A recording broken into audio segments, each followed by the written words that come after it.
안녕하세요.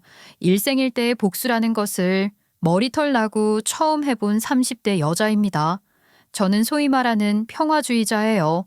사람이랑 마찰을 일으키는 것도 대놓고 싸우는 것도 정말 싫어하는 편이었고, 어지간하면 좋게 좋게 가자는 마인드로 살아가고 있는 사람이었죠. 그런데 여러분, 그거 아시죠? 그렇게 참고만 사는 사람이 터지면 제일 무섭다는 거. 전 제가 이렇게까지 할 수 있을 줄 꿈에도 생각하지 못했어요. 지금부터 제게 어떤 일이 있었는지 천천히 이야기를 시작해 볼게요. 저는 어렸을 적부터 사람들의 눈치를 많이 보면서 자랐어요. 또래 아이들이 운동장에서 크게 웃으며 뛰어노는 모습을 먼 발치에서 바라보면서 구석에 쭈그려 앉아 책을 읽거나 인형놀이를 하는 것이 제게는 더 편한 일이었습니다. 게다가 또래에 비해 덩치도 작았기 때문에 쉽게 끼지 못하기도 했어요. 이렇게 아무것도 할 줄 몰랐던 어린 저에게도 유일한 장점 하나가 있었어요. 바로 유난히 눈치가 빠른 편이었다는 것이었죠. 하지만 이것은 제게 양날의 검과도 같은 능력이었어요. 어떻게 보면 장점이기도 했지만 또 어떻게 보면 단점이기도 했죠. 어린 시절 저희 부모님은 맞벌이로 바쁘게 일을 하셨는데 바쁘게 일을 하시는 만큼 서로 부딪히는 일도 잦았어요. 바쁘다 보면 몸이 피곤하고 몸이 피곤하면 예민해지는 것이 일반적이었기에 이상한 것은 아니었지만 어린 제게는 그 상황 자체가 공포였어요. 아, 당신 내가 나가기 전에 뭐라고 했어? 적어도 세탁기에 말레나 좀 넣어놓고 가라고 했잖아. 당신은 나보다 늦게 출근하면서 그것 하나도 하기 힘들어? 내가 노는 사람도 아니고 까먹을 수도 있지 뭐 그런 거 가지고 난리야. 그런 거? 당신한테는 단순한 일이겠지만 이게 쌓이고 쌓여서 문제가 되는 거야. 당신 이러는 게 한두 번인 줄 알아? 한두 번이면 내가 말을 안 해. 아이씨, 일하고 온 사람한테 잔소리하는 거 좀 봐라. 잔소리 좀 그만해 그만. 이렇듯 부모님이 별것 아닌 사소한 일로 언성을 높여 다투면 저는 조용히 방에 들어가서 이불을 뒤집어 쓰고 조용히 숨을 내쉬었습니다. 저의 눈치는 그럴 때만 발동이 잘 됐어요. 조금이라도 싸움의 기류가 보인다 싶으면 재빠르게 방으로 쏙 들어가 버렸으니까요. 그런데 웃겼던 건 하루가 멀다 하고 싸우기만 하던 부모님은 헤어지지 않고 계속 함께 살았다는 것이었어요. 그렇게 서로 눈만 봐도 아웅다웅 다투면서 끝까지 이혼은 안 하시더라고요. 그거는 그것대로 조금 신기하다고 생각했어요. 저라면 매일 저렇게 싸우고 소리 지르고 속 썩이는 배우자와 살지 않을 것이었으니까요. 학교에서도 저는 두드러지는 편이 아니었습니다. 저의 성격만큼 평범했고 조용하게 생활을 하는 편이었어요. 친구가 아주 없는 편도 아니었지만 많은 편도 아니었고 친구들 사이에서나 수업을 할 때나 주도적으로 나서고 분위기를 이끌어가는 역할을 하기보다는 주로 옆에서 맞춰주고 따라가는 입장이었어요. 다만 학교 생활을 조용히 한 만큼 공부는 성실하게 했어요. 그래서 저의 성적은 언제나 중상위권을 유지하고 있었죠. 너 나한테만 솔직히 말해봐. 따로 학원 다니거나 가해받고 있는 거 있어? 있으면 나도 좀 소개시켜주라. 요즘 엄마가 계속 성적 가지고 뭐라고 해서 나 죽을 맛이란 말이야. 아, 나 학원도 안 다니고 가해도 안 받아. 집에서 혼자 공부해. 너도 가능하면 집에서 책 보면서 예습 복습 한번 해봐. 그게 어려울 것 같아도 생각보다 쉽다. 부모님이 맞벌이를 하고 계시기는 했지만 달달이 나가는 돈이 한두 푼이 아니었기 때문에 전 학원이나 과외를 받지 않고 집에서 혼자 공부를 했어요. 어릴 적부터 혼자 공부하는 습관이 들어 있었기 때문에 자습을 하는 데에는 전혀 어려움이 없었죠. 이렇게 스스로 공부를 한 덕분에 대학은 나름 이름이 있는 인서울로 진학할 수 있었어요. 저희 집은 서울이 아니었기에 태어나 처음으로 타지살이를 하게 됐는데 이제 막 20살이 된 저를 보내야 하는 부모님은 하염없이 걱정만 하셨습니다. 서윤아, 정말 잘할 수 있겠어? 아이, 참 걱정이다. 아주 외국으로 떠나는 것도 아니고 서울로 가는 건데 왜 그래, 아파. 걱정하지 마. 나 잘할 수 있어. 그래, 뭐 너야 어련히 알아서 잘하리라고 믿는데 네가 워낙에 조용하고 그러니까 엄마는 또 걱정이 안 될 수가 없잖아. 무슨 일 있으면 숨기지 말고 꼭 연락해야 한다. 응? 엄마가 다달이 반찬 보낼 테니까 밥도 잘 챙겨 먹고. 부모님께는 아무런 걱정을 하지 말라고 혼장담을 했지만 사실 저도 걱정이 많았어요. 정들고 익숙한 곳을 떠나 낯선 곳으로 간다는 것 자체가 걱정이었고 두려움이었거든요. 혹시라도 안 좋은 친구들을 만나면 어떡하지? 서울 생활에 적응을 못하면 어떡하지? 하는 걱정도 됐고요. 기숙사방에 처음 들어갔을 땐 낯선 공기에 가슴이 쿵쾅거리기도 했어요. 심장 소리가 귓가에 다 들릴 정도였으니 말 다 한 거죠. 하지만 시간이 지나면서 괜한 걱정이었다는 것을 깨닫게 됐어요.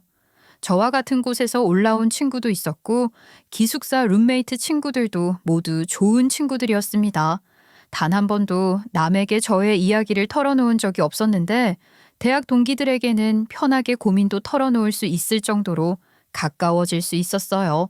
같이 밤을 새워 공부를 하기도 하고 또 만난 걸 먹으러 가기도 하고 그러다 보니 자연스럽게 성격도 밝아지게 되고 자신감도 생기더라고요. 성인이 되고 나니까 확실히 학생이었을 때보다는 경험하는 것도 느끼는 것도 달라지게 됐어요. 이런저런 술자리 같은 곳도 빠지지 않고 나가고 여러 아르바이트도 하다 보니 발도 넓어지게 되고 이게 어른이구나 싶은 생각도 들더라고요. 그렇게 즐거운 대학 생활을 마무리하고 졸업을 한 후에는 서울의 작은 중소기업에 취직을 할 수 있었어요.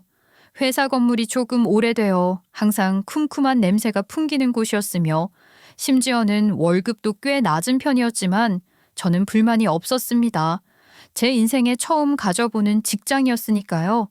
게다가 안정적인 사무직이라는 메리트도 있었고 워라밸까지 확실히 보장되는 곳이었기에 불만은 더더욱 없었죠. 저는 다행히 업무 능력을 인정받아 1년도 차에 되지 않아 계약직 직원에서 정규직 사원으로 정식 계약을 하게 됐어요. 원래는 정확히 1년 정도를 지켜보고 계약을 하는 경우가 일반적인데 저의 경우가 굉장히 특별한 것이었죠. 들어온 지 얼마 되지도 않은 제가 좋은 성과를 이뤄내자 다들 진심을 담아 축하해 주셨어요. 소윤 씨, 우리 회사 정규직 사원 된 걸 진심으로 축하해. 앞으로도 지금처럼만 해줘. 그러면 고공행진은 따놓은 당상이니까. 우리 회사에서 성장하면 다른 곳 가서는 당연히 성공할 수밖에 없어. 내 말 무슨 말인지 알았지? 네, 정말 감사합니다. 저 앞으로도 이 회사를 일해서 열심히 몸 바쳐, 영혼 바쳐 일할 거예요. 그동안은 아무리 힘든 일이 있어도 눈물을 보인 적이 없었는데 그때 처음으로 눈물이 나더라고요. 내 스스로 뭔가를 해냈다 하는 성취감 때문이었습니다. 그렇게 평온하게 직장 생활을 하던 저는 20대 후반에 접어들 쯤 남편을 처음 만나게 됐어요. 남편은 원래 저와 다른 부서의 직원이었는데 회사가 대대적으로 부서 개편을 하게 되어 제가 남편의 부서로 옮기게 되면서 처음 안면을 트게 됐습니다. 처음에는 그저 수많은 회사 동료 중 하나였어요.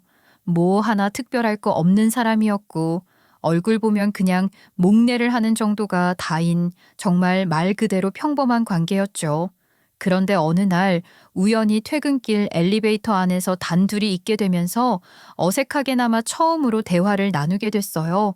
아무리 그래도 같은 부서 직원인데 대화 한마디 안 나누는 건 좀 아니지 않나 싶은 생각에 말도 안 되는 주제로 대화를 건넸죠. 저 윤석 씨, 오늘 불금이잖아요. 오늘 친구들 안 만나세요? 아, 저는 집에 가서 맥주 한잔 하면서 영화나 한 편 볼까 했어요. 밖에 나가서 에너지 쏘는 건 딱 질색이라. 서윤 씨는요? 오늘 친구들 안 만나세요? 저도 집에 가서 영화 보려고 했는데 저는 원래 이런 날 친구 안 만나요. 다음날 휴일인데 열심히 에너지를 비축해둬야죠. 이렇게 스몰 토크를 하다 보니 어느새 말이 조금씩 트이기 시작했어요. 어떻게 대화를 이어나가야 하지? 하고 고민했던 것이 무색할 정도로요. 사실 남편은 저희 부서의 분위기 메이커 역할을 하는 사람이었어요. 싹싹하고 일도 잘하고 센스도 있고 점심을 먹고 나면 피곤해지는 시간이 오는데 그때는 나가서 팀원들을 위한 커피 한 잔을 사주기도 하는 등 어떻게 해야 사람들이 좋아하는지를 잘 알고 있는 사람이었어요. 그리고 새롭게 업무 배치를 받아 아직은 적응 기간에 놓여 있는 제게 업무를 수월하게 진행할 수 있도록 도움을 많이 줬고 가끔 제가 너무 피곤해하면 남들 모르게 초콜릿을 건네주면서 응원을 해주기도 했어요. 그런데 그런 하루들을 겪으니 조금씩 그 사람에게 마음이 가기 시작하더라고요. 마치 다른 극의 자석을 만난 것처럼 말이죠. 이렇게 가끔은 퇴근길이 같아 서로 갈라지기 전까지 여러 대화를 나누기도 하고 조금씩 접점을 만들어 나가다 보니 저희는 어느새 알게 모르게 썸을 타는 관계가 되어 있었어요.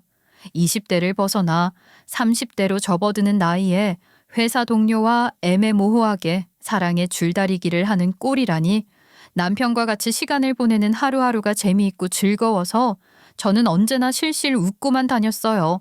서로 조금은 애매한 관계에 놓인 지 3개월 정도가 흘렀을 무렵쯤 저희는 좋은 동료의 관계가 아닌 연인의 관계로 발전하게 됐어요. 입사를 할 때 동료들이 귀에 딱지가 않도록 하지 말라고 했던 사내 연애를 하게 된 것이었죠. 원래 하지 말라는 건 더 하고 싶어지는 법이잖아요. 그렇게 저희는 스릴 있게 사내 연애를 즐기다 결혼을 약속했을 즈음 동료들에게 조용히 청첩장을 돌렸어요. 그제서야 사내 연애를 하고 있었다는 것을 알게 된 상사분들과 동료들은 경악을 금치 못했죠. 하지만 이내 저희의 결혼을 진심으로 축하해 주셨어요. 와, 정 과장님, 저 정말 소름 돋았어요. 여기 보세요. 닭살 돋은 거. 어떻게 저희한테 말을 안 해주실 수가 있어요? 원래 그런 건 깜짝 공개를 해야 재밌는 법이지.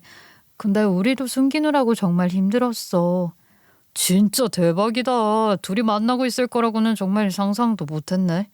그래도 결혼 축하해. 둘이 정말 잘 어울린다. 결혼해서도 회사는 계속 다닐 거지? 당연하지. 우리는 이 회사에 뼈를 묻기로 작정했는걸. 그래도 다들 축하해줘서 너무 고마워. 축하해줄 만큼 정말 잘 살게 우리.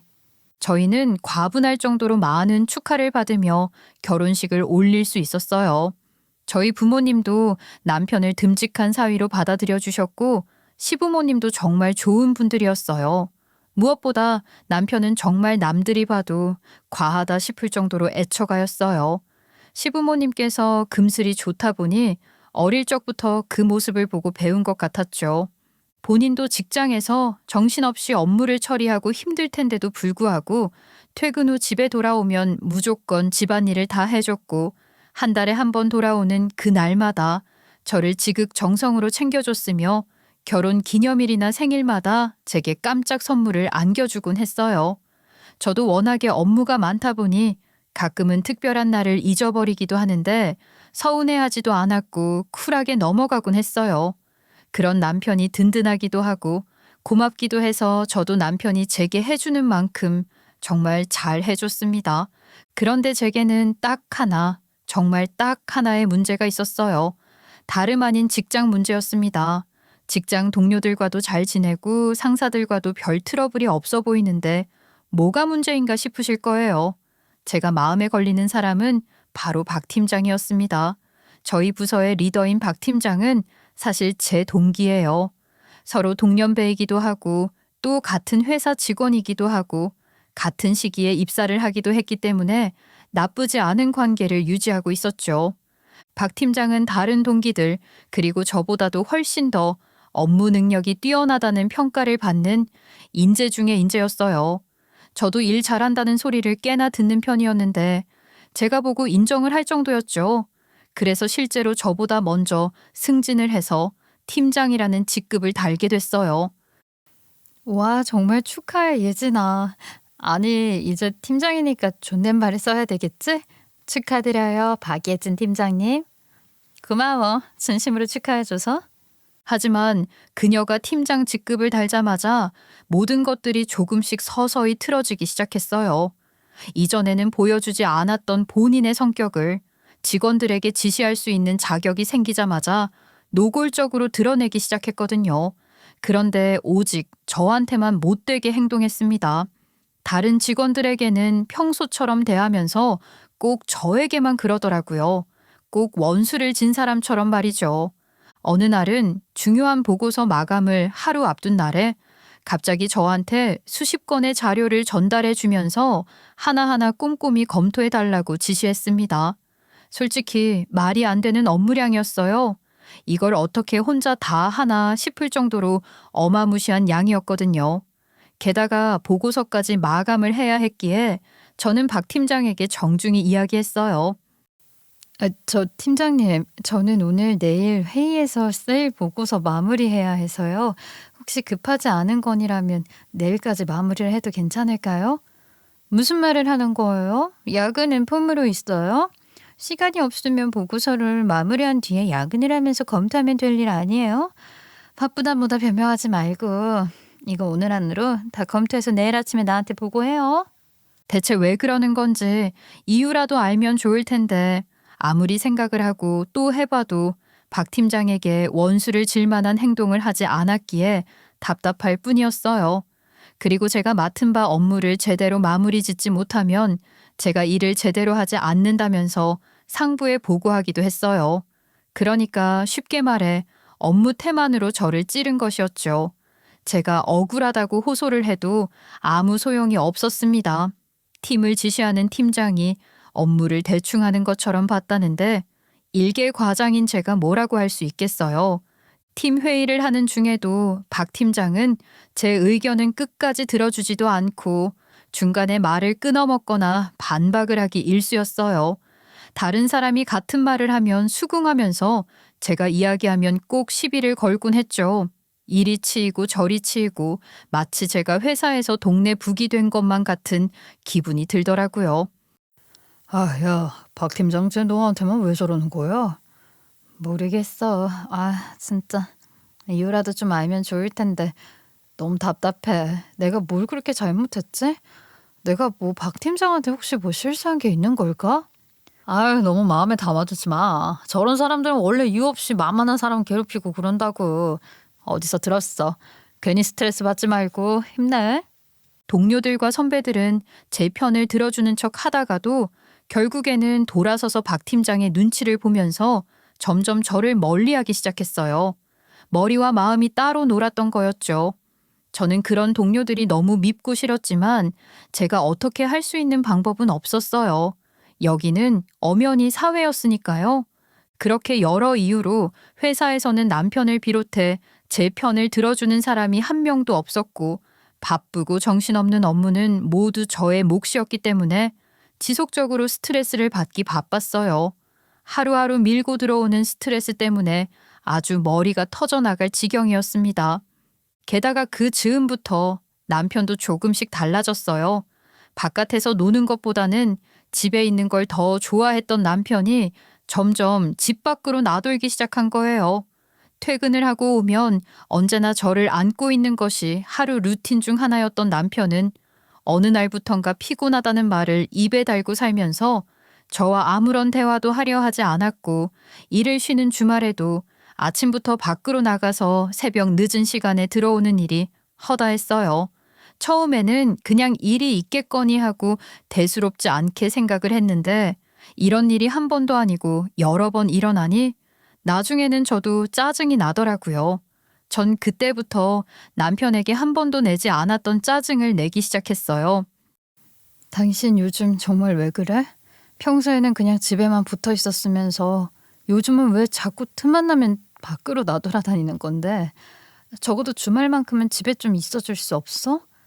나도 나가고 싶어서 나가는 줄 알아. 일이 있는 걸 어떡하라고 나보고. 그리고 말이 나와서 하는 말인데 요즘 왜 그렇게 매사에 짜증이 가득이야? 나도 회사에서 일하고 와서 피곤해. 적당히 좀 해. 적당히 좀 하라고. 지금 나한테 화내는 거야?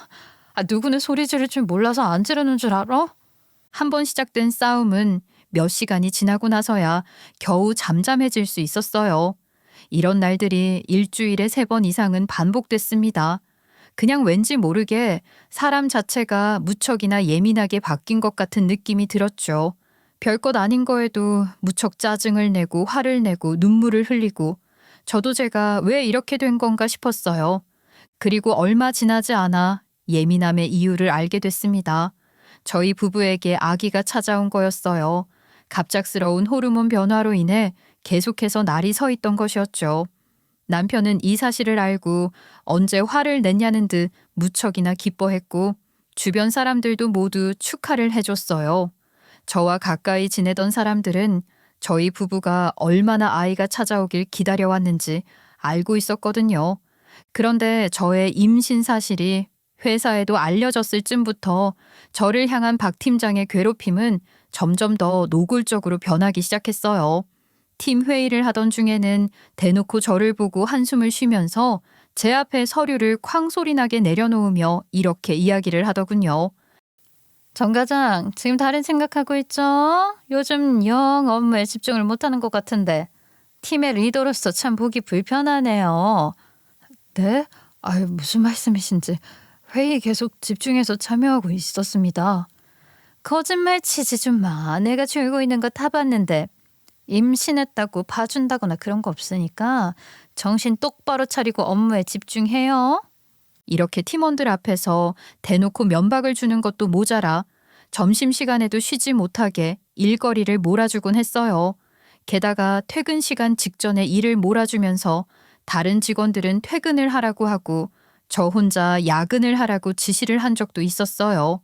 이 모습을 보다 못한 다른 동료가 본인이 같이 하겠다고 이야기를 꺼냈지만 저는 어차피 출산을 하면 육아휴직에 들어가게 될 사람이니 지금 확실하게 업무를 해놓고 가야 한다고 얼토당토 않은 얘기를 하더군요. 이렇게 일을 해두고 가야 나중에 뒷말이 돌지 않는다는 식으로 말이죠. 임신을 하기 전보다도 저를 더 구박하고 조롱하기 시작한 박 팀장은 점점 배가 나오면서부터는 배 모양이 이쁘지 않네. 회사에서 뒤뚱거리고 다니는 꼴이 보기 싫네. 어쩌네. 그런 시덥잖은 말을 하며 사람 속을 박박 긁어놓았습니다. 그래도 저는 화 한 번 내지 못하고 참기만 했어요. 화를 내봤자 뱃속의 아이에게 좋지 않은 영향만 줄 것 같았거든요.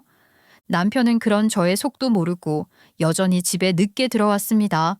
저의 속상한 마음을 조금이라도 좀 털어놓으면 좋으련만 집에 들어오면 피곤하다는 이유로 바로 씻고 잠에 빠지기 바빴어요. 임신 초기에는 그래도 제게 집중을 하는 것 같았는데 중기에 접어드니 다시 이전과 같은 모습을 보이기 시작하더군요. 그런데 이렇게 모든 감정을 터뜨리지 못하고 속에 쌓아둔 것이 되려 저희 아이에게는 독이 됐었나 봐요.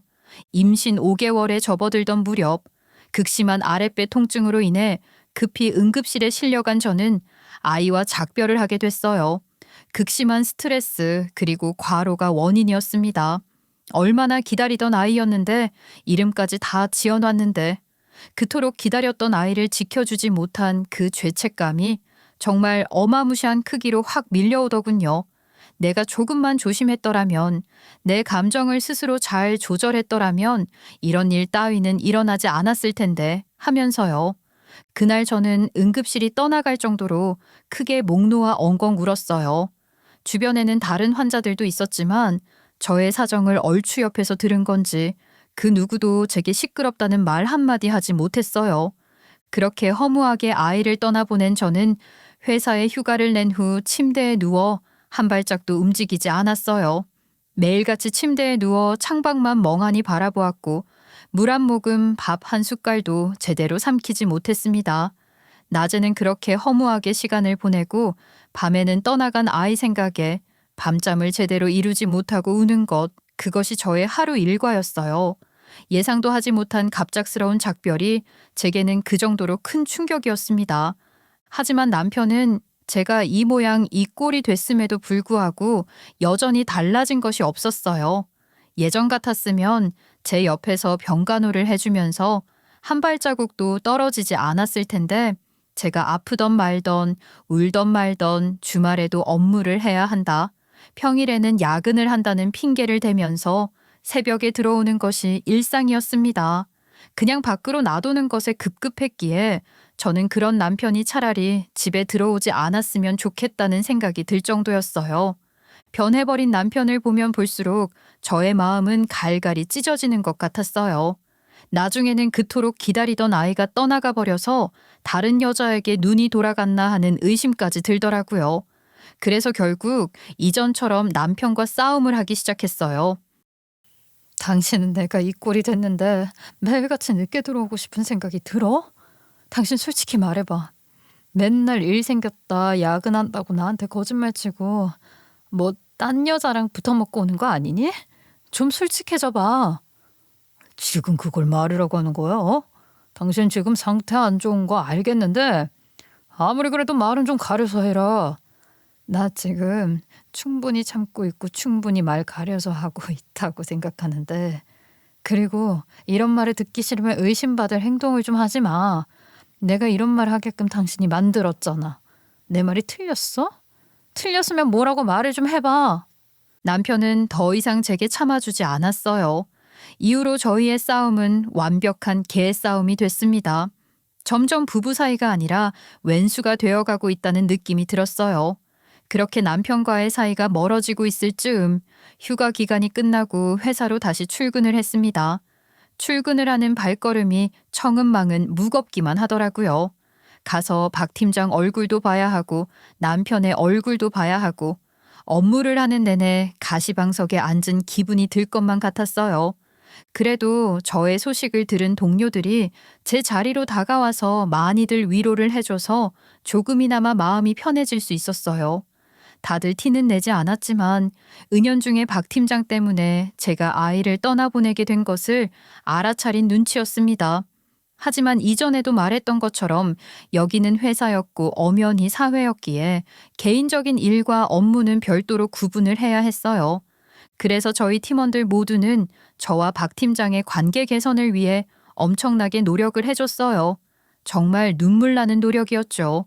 회의를 진행할 때에도 이전처럼 아무 말 하지 않고 눈치만 보는 게 아니라 저의 의견이 좋다며 대놓고 추켜 세워준다거나 같이 점심을 먹으러 가자고 분위기를 조성하면서 박 팀장을 일부러 제 옆자리에 앉혀놓는다거나 아무리 눈치가 없는 사람도 이거는 바로 눈치를 챌 수 있을 정도로 팀원들은 갖은 노력을 해줬어요.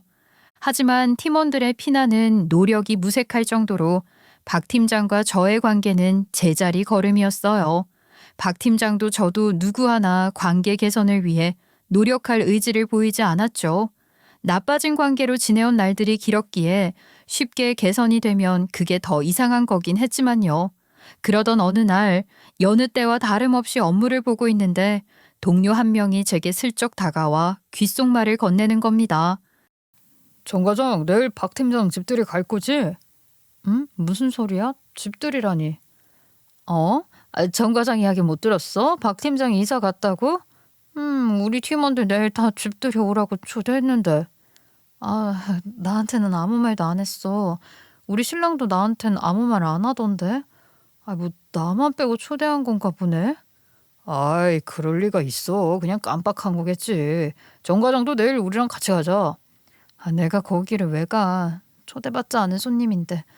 내가 가면 불청객이나 되고 말 거야. 난 안 갈 거니까 그냥 자기들끼리 재밌게 놀다 와. 아유, 그러지 말고. 어차피 퇴사하지 않는 이상 계속 같이 얼굴 보고 일해야 할 사이인데 계속 척지고 사는 것도 보기 안 좋아, 자기야. 그러지 말고 가자. 우리랑 같이 가면 괜찮을 거야. 혹시 알아? 내일 계기로 사이가 또 좋아질 수 있잖아. 잘 한번 생각해봐. 그날 퇴근을 하기 직전까지 여러 명의 동료들은 저를 계속해서 설득했어요. 좋은 게 좋은 거라고 모른 척하고 그냥 같이 가자면서 말이죠. 저는 정말 깊은 고민에 빠졌어요. 가야 할까 말아야 할까 하면서요. 머리가 무척이나 복잡하더라고요.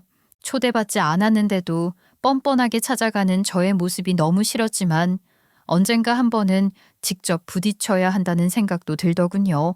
동료들 말대로 누구 한 명 퇴사를 하거나 부서를 완전히 옮기지 않는 한 계속 얼굴을 마주해야 할 사이였으니까요. 결국 저는 눈 딱 감고 동료들이랑 함께 집들이에 가기로 마음을 먹었습니다. 어차피 이왕 들르는 거 잘 살라고 집들이 선물도 좋은 걸로 하나 사서 들고 가기로 했죠. 결단을 내린 저를 보며 동료들은 잘 생각했다고, 큰 결심을 했다고 칭찬을 해줬습니다. 그렇게 저는 동료들과 함께 박 팀장이 살고 있는 집으로 향했어요. 그리고서 주차장에 차를 대놓고 내리는데 한 동료가 저 멀리에 있는 차를 가리키며 이렇게 말하는 겁니다. 오늘 박 팀장 남편도 있나? 박 팀장 남편 차가 여기 주차되어 있네. 어머나 그러게. 여태까지 남편이 누군지 안 보여줬는데 오늘 소개시켜주려는 거 아니야? 완전 대박인데. 박 팀장 남편? 윤 과장님은 워낙에 야근 자주 하셔서 잘 모르시겠구나. 박 팀장님 남편이요. 완전 사랑꾼이에요. 퇴근만 하면 약속이라도 한 것처럼 딱 맞춰서 박 팀장님 데리러 오신다니까요. 아유, 박 팀장님은 전생에 나라를 구했나 봐. 나도 그런 남편 좀 있어봤으면 좋겠네. 아니야. 다들 뭔가 오해하고 있는 것 같은데. 4885번 저 차 있잖아. 우리 남편 차야. 번호판도 똑같고. 제가 이 말을 꺼내자마자 분위기가 이상해지기 시작했어요. 사실 다들 반응이 이상하길래 제가 잘못 본 줄 알았어요. 그래서 몇 번이고 눈을 비비고 다시 차를 보고 번호판을 봤는데도 남편의 차와 똑같은 디자인에 똑같은 번호판이 맞았습니다. 영락없는 남편의 차였죠. 그걸 확실히 인지하는 순간 저의 심장은 미친 듯이 두근거리기 시작했어요. 동료들의 말을 조합해보면 박 팀장의 남편과 제 남편이 동일 인물이 되는 것이었고, 그 말인 즉슨 남편이 박 팀장과 바람을 피고 있다는 말이었습니다. 저는 도저히 이 상황을 상식적으로 받아들일 수 없었어요. 남편이 항상 집에 늦게 들어오기는 했어도 남편이 바람을 피고 있는 건 아닐까 의심을 하기는 했어도 정말 바람을 피지는 않았을 거라 생각했어요. 아니, 그렇게 믿고 싶었어요. 윤 과장 진정해. 무슨 생각을 하고 있는지는 모르겠지만 다 오해일 거야. 그래, 그런 거 아닐 거야. 우선 우리 올라가 보자. 올라가서 확인해 보면 알겠지. 귀까지 심장이 두근거리는 소리가 들려왔지만 동료들 앞이었기 때문에 최대한 감정을 억눌렀습니다. 그리고 그나마 남아있는 이성의 끈을 꽉 잡고서 주차장을 나와 박 팀장의 집으로 올라갔어요. 올라가는 내내 동료들은 저의 눈치를 보며 아무런 말도 하지 못했고 저는 머릿속으로 오만 가지 시나리오를 그렸습니다. 그리고 마침내 박 팀장의 집 앞에 도착해 초인종을 눌렀어요. 그리고 얼마 지나지 않아 문이 열렸을 때 저와 동료들은 입을 다물지 못할 정도로 기함할 만한 광경을 보게 됐습니다. 박 팀장의 집 안에 제 남편이 앞치마를 두른 채 집안일을 하고 있었기 때문이었어요. 동료들을 보고 웃음을 짓던 박 팀장은 그 사이에 있는 저를 보면서 당황스러운 표정을 지었고 남편도 저를 보며 완전히 사색이 된 표정을 지어 보였습니다. 저는 제 눈앞에 펼쳐진 보고도 믿을 수 없는 그 광경을 보면서 온몸이 사시나무 떨리듯 덜덜 떨리기 시작했어요. 머릿속에는 아무 생각도 들지 않았습니다. 그저 당장 이 집 안으로 들어가 깽판을 쳐버리고 싶다는 생각뿐이었죠. 그런데 갑자기 저를 멍하니 보고 있던 남편이 앞치마를 냅다 벗어던지고서 제게 달려오는 것이 아니겠어요? 여보, 지금 내 말이 들릴지는 모르겠지만 당신 지금 단단히 오해하고 있는 거야. 당신이 뭔 생각을 하고 있는지는 모르겠지만 아무튼 그런 거 아니야. 내가 다 설명할 테니까 우선 나가자. 응? 오해라고? 오해? 당신 입에서 오해라는 소리가 나오는 게 맞아 지금? 나도 보고 우리 팀 사람들도 다 봤는데 오해? 나갈 곳도 없어. 지금 이 자리에서 다 설명해. 미안하다고 무릎을 꿇고 싹싹 빌어도 모자랄 판에 오해라는 말이 먼저 나오는 걸 보고 저는 도저히 참을 수가 없었어요. 그런데 남편은 제가 소리를 지르던 말던 기어코 제 손목을 잡아 끌고서는 주차장으로 향했어요. 그리고 차 안에 저를 종이장 구기듯 억지로 밀어 넣더군요. 아픈 건 둘째치고 너무 서러웠습니다. 제가 왜 이런 취급을 받아야 하나 싶었고 동료들 앞에서 못 볼 꼴을 보인 것 같아서 모든 걸 다 포기해버리고 싶은 심정이었어요. 지금 이게 대체 무슨 상황이야? 당신 여태까지 나한테 거짓말 치고 박 팀장이랑 바람 피고 있었던 거야? 나한테는 그런 거 아니라며. 말 좀 가려서 하라며.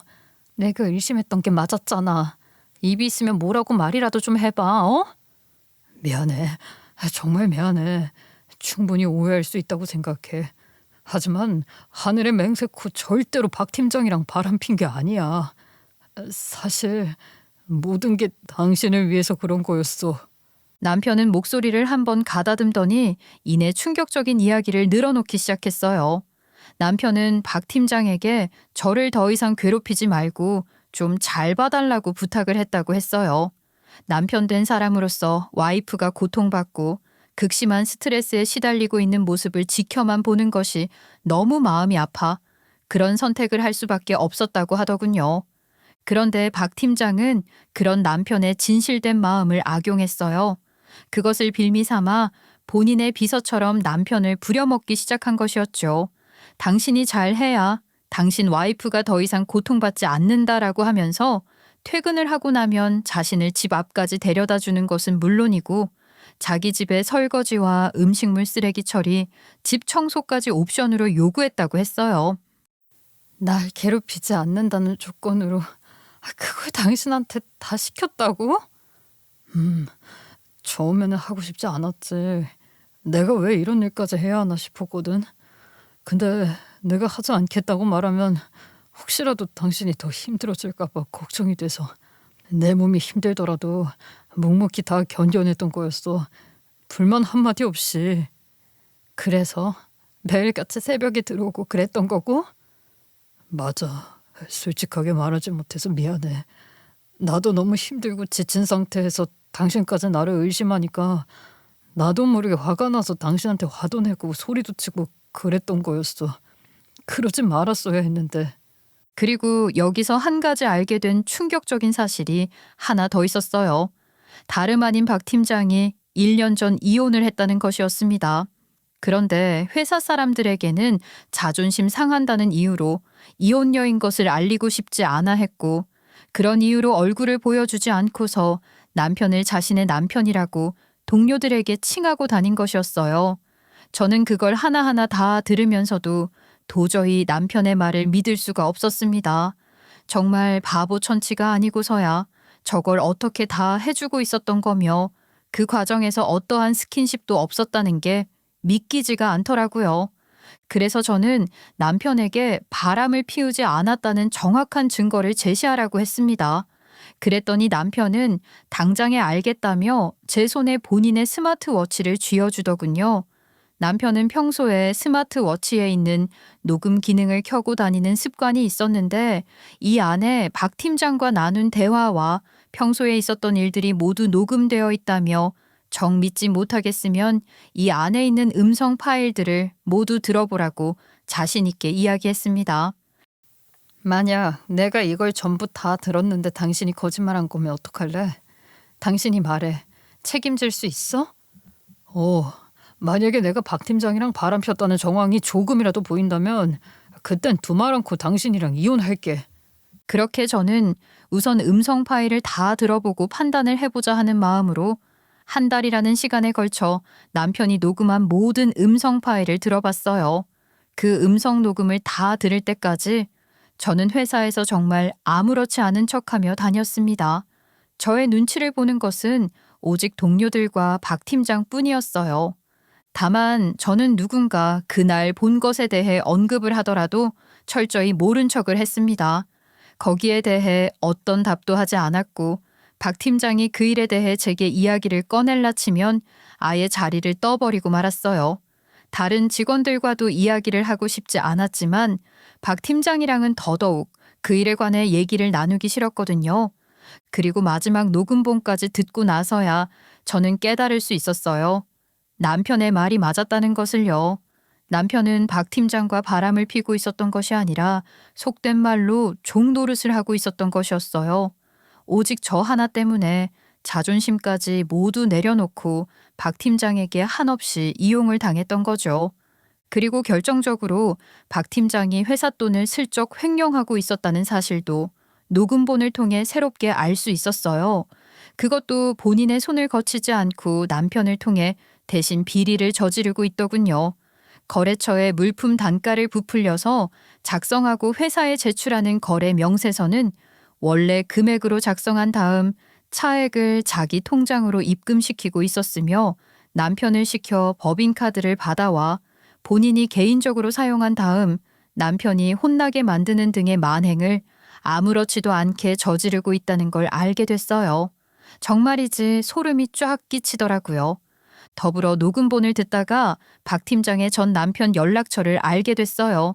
무슨 대화를 나누다 번호가 나오게 됐는지는 자세히 들을 수 없었지만 전화번호만큼은 선명히 들려왔기에 저는 들리는 대로 번호를 저장해서 그곳에 문자 한 통을 남겼습니다. 그 번호는 박 팀장 전 남편의 휴대폰 번호가 맞았고 저는 그에게 할 이야기가 있다며 그의 집에서 가장 가까운 카페에서 만나기로 약속을 했어요. 그런데 처음으로 마주한 박 팀장 전 남편의 모습은 아주 충격적이었습니다. 잔뜩 마르고 하얀 얼굴에 비닐을 쓴 그의 모습은 누가 봐도 아픈 사람 같아 보였어요. 아, 죄송해요. 몸이 안 좋으신 것 같은데 제가 괜히 불러낸 건 아닌지. 아닙니다. 별 말씀을요. 먼저 연락해 주셔서 감사합니다. 저한테 전 와이프 관련해서 하실 말씀이 있으시다고 했죠? 저도 그 사람에 대해 하고 싶은 말이 있습니다.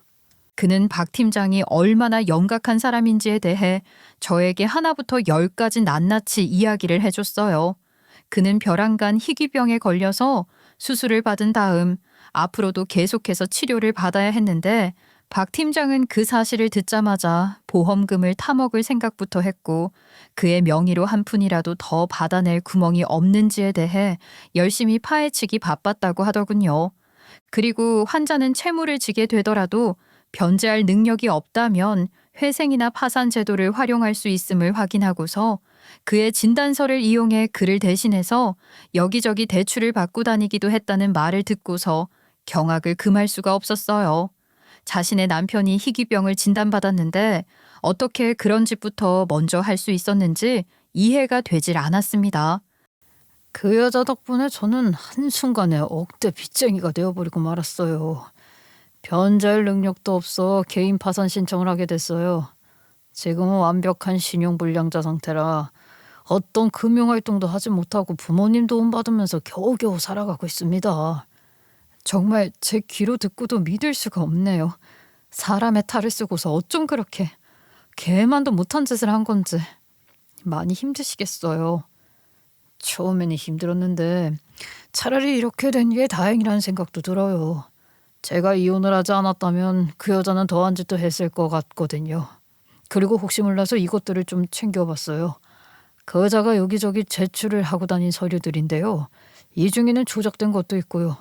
얘기 들어보니까 그 여자한테 복수할 생각이신 것 같은데 맞죠? 네, 맞아요. 제대로 복수라는 거 한번 해보려고요. 다른 건 몰라도 그 여자는 정말 인간의 탈을 쓴 악마예요. 그러니까 내 복수를 좀 대신해줬으면 해요. 대신 복수만 해준다면 정말 더 바랄 게 없을 것 같아요. 제 손을 꼭 잡으면서 복수를 해달라고 말하는 그의 눈빛이 묘하게 슬퍼 보여 마음이 아팠어요. 그동안 얼마나 힘들었을까, 모든 것을 견디고 사느라고 얼마나 고통스러웠을지를 생각하니 굉장히 슬퍼지더라고요. 그래서 저는 다짐했습니다.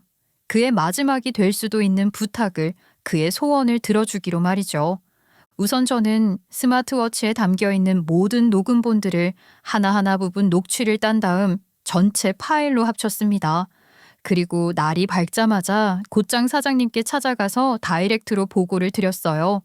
사장님은 당황스러운 표정으로 제가 전달한 파일을 들으셨는데 그 안의 내용을 들으면 들을수록 표정이 점점 굳어지셨어요. 대체 어디 부서에서 이런 강 큰 짓을 함부로 하고 다닌 건가? 기획 2팀 박예진 팀장이 독단적으로 벌인 짓입니다. 박예진 팀장으로 인해 팀 분위기는 흐려질 대로 흐려졌어요, 사장님. 저희 선에서는 도저히 해결할 수 없어서 사장님의 판단이 필요하다고 생각해서 이렇게 증거를 들고 찾아뵙게 되었습니다. 알겠네. 우선 전달해줘서 고맙네. 내가 곧 이 사안 처리하도록 하지. 제가 사장님께 증거를 전달해드린 바로 다음 날 회사에서는 곧바로 박 팀장에 대한 징계위원회가 열렸습니다.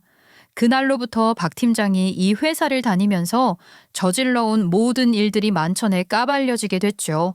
당연히 박 팀장은 거기에 대해 제대로 설명하지 못했어요.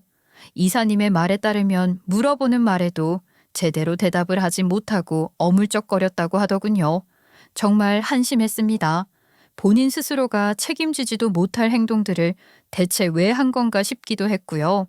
회사에서는 박 팀장을 곧바로 해고했고 횡령한 금액을 2배로 물어내지 않으면 형사소송을 진행할 거라고 경고했어요. 횡령한 금액은 무려 2억에 달하는 금액이었기에 박 팀장이 4억을 갚지 못하면 감옥에 갈 수도 있는 상황이었습니다. 그리고 박 팀장이 짐을 싸들고 나간 지 일주일 정도 지난 후 동료들을 통해 후일담을 들을 수 있었어요. 박 팀장 소식 들었어? 아니, 못 들었어. 그 4억은 어떻게 됐대? 갚기는 갚았대? 나도 들은 소문이기는 한데 본인이 받을 수 있는 대출 싹 다 끌어다가 받았대. 뭐 신용이 좋았는지는 몰라도 4억 대출이 나왔다나 봐. 그래서 그거 다 받아서 그대로 회사에다가 줬대. 회사도 잘려 실업급여는 뭐 당연히 못 받아. 대출 받은 금액은 전부 다 회사에 지급해. 앞으로 이자도 엄청나게 나올 텐데 그거는 어떻게 갚으려나? 참, 사람 인생이 한순간에 이렇게 나락으로 떨어질 수 있구나 싶네. 진짜 지 팔자 지가 말아먹는 것도 능력이다, 능력. 내가 박 팀장이었음 절대 그렇게는 안 살았을 텐데 말이야. 그냥 쉽게 말해 박 팀장의 인생은 그걸로 끝이 나버린 것이었습니다. 4억 대출을 받았으면 적어도 한 달 이자만 100만 원이 넘게 지출될 텐데 그 돈을 갚아나갈 생각에 앞이 캄캄할 터였습니다. 하지만 저는 박 팀장이 해고를 당하고 회사에 손해배상을 한 것에서 멈추지 않았어요. 아무리 생각해도 제 남편을 그렇게 부려먹은 일만은 따로 책임을 물어야 할 것 같더라고요. 본인이 그런 짓을 저지른 것 때문에 저희 부부 사이가 망가졌고 제 몸과 마음도 다 망가졌으니까 거기에 대해 정당히 보상을 받아야겠다는 생각이 드는 거예요. 그래서 회사에 손해배상을 지급한 것과는 별개로 저도 박 팀장을 따로 고소하게 됐어요. 제 남편에게 저를 빌미로 역겨운 짓들을 서슴지 않고 시켰고 이로 인해 부부관계에 불화가 일어났으며 지속적으로 정신적 스트레스를 줘서 뱃속에 아이와 작별까지 하게 만들었고 남편은 현재 큰 정신적 충격으로 정신과에 다니고 있다는 진단서와 남편의 스마트워치에 녹음되어 있는 파일까지 모두 증거 자료로 제출했어요. 판사님, 저는 정말 억울합니다. 이건 너무 억지잖아요. 회사 일을 하다 보면 상사랑 부하 직원 사이에 갈등이 생길 수도 있는 거고 업무 지시를 할 수도 있는 건데 이런 거 가지고도 꼬투리를 잡고 불법적인 거라고 하시면 이건 단순히 상사와 부하 직원 간 명령할 수 있는 단계를 넘어선 것 같습니다. 게다가 지속적인 정신적 스트레스로 인해 임신 중단까지 온 상황이고 본이 이전에 기업에서도 소송이 걸려 손해배상을 하신 적이 있네요. 여기 피해자가 제시한 증거들도 있고요. 아이 그건 그러니까 그리고 추가로 더 들어온 증거자료에 따르면 전 남편분에게도 경제적으로 막대한 피해를 입히신 것으로 확인이 됐네요. 이래도 억울하다고 말할 수 있습니까, 피고? 판사님의 말 한마디에 박 팀장은 아무런 말도 하지 못한 채 고개를 푹 숙이고 말았어요. 당연히 할 말이 없는 것이 정상이었습니다. 저희가 제출한 자료들 중 그 어떤 것도 거짓으로 작성된 건 없었기 때문이었죠. 저희는 오직 법정에서 진실만을 이야기했고 법정은 저희의 손을 들어줬어요. 징역이나 집행유예까지는 아니었지만 정신적으로 그리고 신체적으로 직접적인 피해를 준 것이 인정되어 박 팀장으로부터 4,500만 원 정도의 보상금을 받아낼 수 있었습니다. 박 팀장은 그제서야 뭔가 잘못됐다는 것을 알았는지 재판이 끝난 후 저희 부부에게 달려와 무릎을 꿇고 울먹이며 이렇게 이야기를 하더군요. 저기 내가 정말 잘못했어. 생각해보니까 내가 너무 심했던 것 같네. 응? 나 정말 진심으로 반성하고 있어. 이런 나를 봐서라도 한 번만 용서해주면 안 될까? 참나, 용서 같은 소리 하고 있네. 용서를 빌 것 같았음 증작에 와서 빌었어야지. 몇 번이고 기회를 줬는데도 발로 걷어찬 건 당신이야. 난 당신 용서해줄 생각 없고 지급해야 할 돈이나 제대로 보내. 그거 안 보내주고 계속 머리 굴리면 그것대로 또 피곤해지게 될 거야. 그렇게 박 팀장에게는 제대로 복수가 마무리됐고 남편과는 어떻게 되었는지 제일 궁금해하실 거예요. 저는 남편과 헤어지지 않고 여전히 함께 잘 살아가고 있습니다. 물론 제 남편을 바보 천치라고 생각하는 분들도 계실 테고 또 남편과 갈라서지 않은 저를 답답하게 여기는 분들도 계실 거라고 생각해요. 하지만 결론적으로 남편은 정말 박 팀장과 부적절한 짓을 저지르지 않았고 저를 위해 험한 일까지 마다하지 않고 겪었다는 것을 알게 됐고 결론적으로 박 팀장은 제대로 된 벌을 받았기 때문에 남편을 용서할 수 있었어요. 대신 남편과 한 가지 약속을 했습니다. 앞으로 어떤 힘든 일이 닥친다 하더라도 절대 혼자 견디고 바보같이 버티지 않겠다고, 힘든 일이 있다면 꼭 공유를 하겠다고 말이죠. 남편도 제게 손가락 꼭꼭 걸어가며 약속을 해줬고 그날 이후 지금까지도 아무 문제 없이 잘 살아가고 있어요. 그리고 그때보다도 훨씬 더 현명한 사람이 되었으니 저는 그걸로 만족하며 행복하게 살려고 합니다.